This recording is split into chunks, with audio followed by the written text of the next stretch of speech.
This memory still bothers me. Other than telling the police and my family, I've never really talked about it before. A couple years ago, I took a job working the overnight shift at a self-storage facility.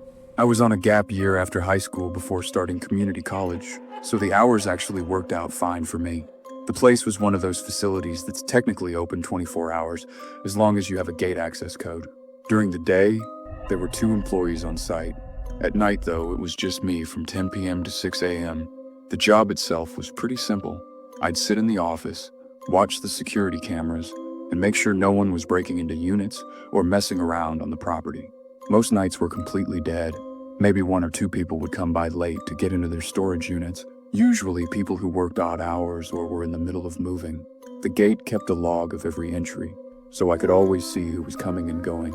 We also had a full list of tenants and their unit numbers in the computer.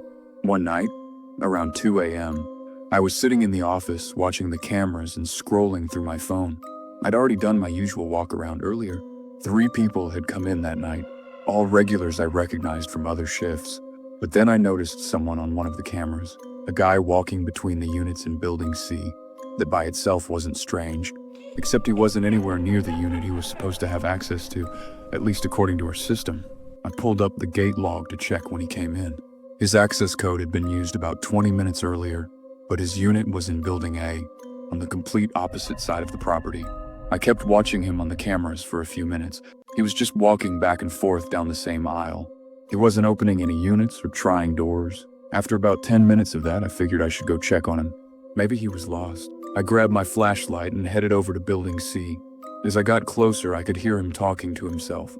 He wasn't yelling or anything. It sounded like he was having a normal conversation, like someone was standing right there with him. When I turned the corner, he was facing one of the unit doors. He looked pretty normal, wearing a jeans and jacket, maybe in his 30s, but he was just standing there, staring at the door, talking to someone. I said something like, "Hey man, you need help finding your unit?"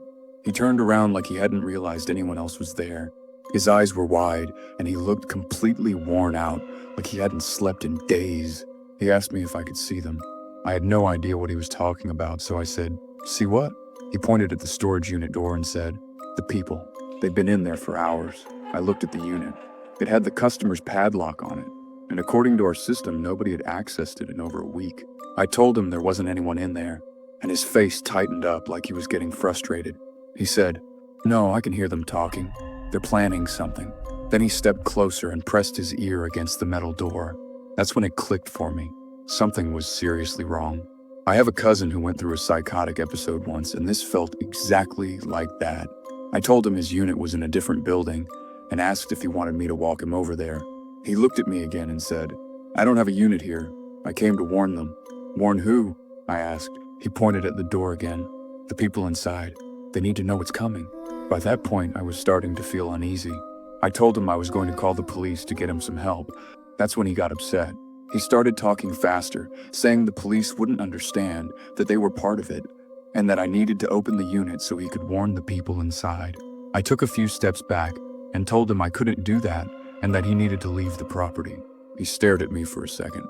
Then suddenly he started running between the storage units. I went straight back to the office and called the police.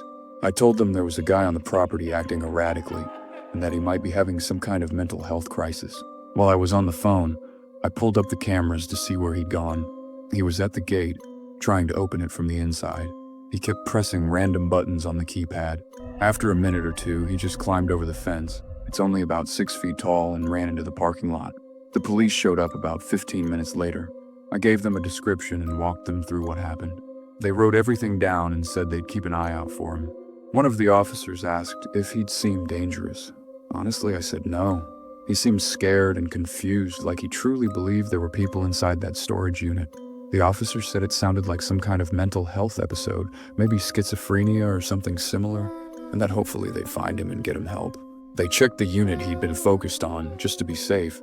It was just furniture and boxes. Before they left, they told me to call right away if he came back. I worked there another 6 months and never saw him again. But after the police left that night, I checked the gate logs. The entry code he used belonged to a guy named Michael Patterson. He'd had a unit with us for about 2 years. I pulled up his account. His payments were current. His unit was in Building A, just like I thought. The next day, I told my coworker on the day shift about what happened. What she said next honestly gave me chills. About a month earlier, Michael Patterson had come into the office acting paranoid. He was saying someone was following him. He'd asked if we could move him to a different unit because he thought someone knew which one was his. She told him we couldn't just switch units without a real reason, and he left pretty upset. A week after that, his family called asking if we'd seen him. He'd gone missing. They eventually found him living out of his car, in the middle of some kind of breakdown. He was hospitalized and put on medication. Apparently, he'd been dealing with untreated mental illness for a while, and it had gotten bad enough that he couldn't function anymore. That's when it really hit me. The guy I saw that night was almost definitely Michael Patterson. He was probably having another episode and came back to the facility. Instead of going to his own unit, he fixated on a random one because his mind was telling him there were people inside, or danger, or whatever his delusion was. I was just a 19-year-old working the overnight shift at a storage facility, with no idea how to handle something like that beyond calling the police. I quit that job a few months later for unrelated reasons, but I still think about that night sometimes. I hope Michael got the help he needed, and I'm thankful he didn't hurt himself or anyone else while he was going through whatever he was dealing with. That's really it.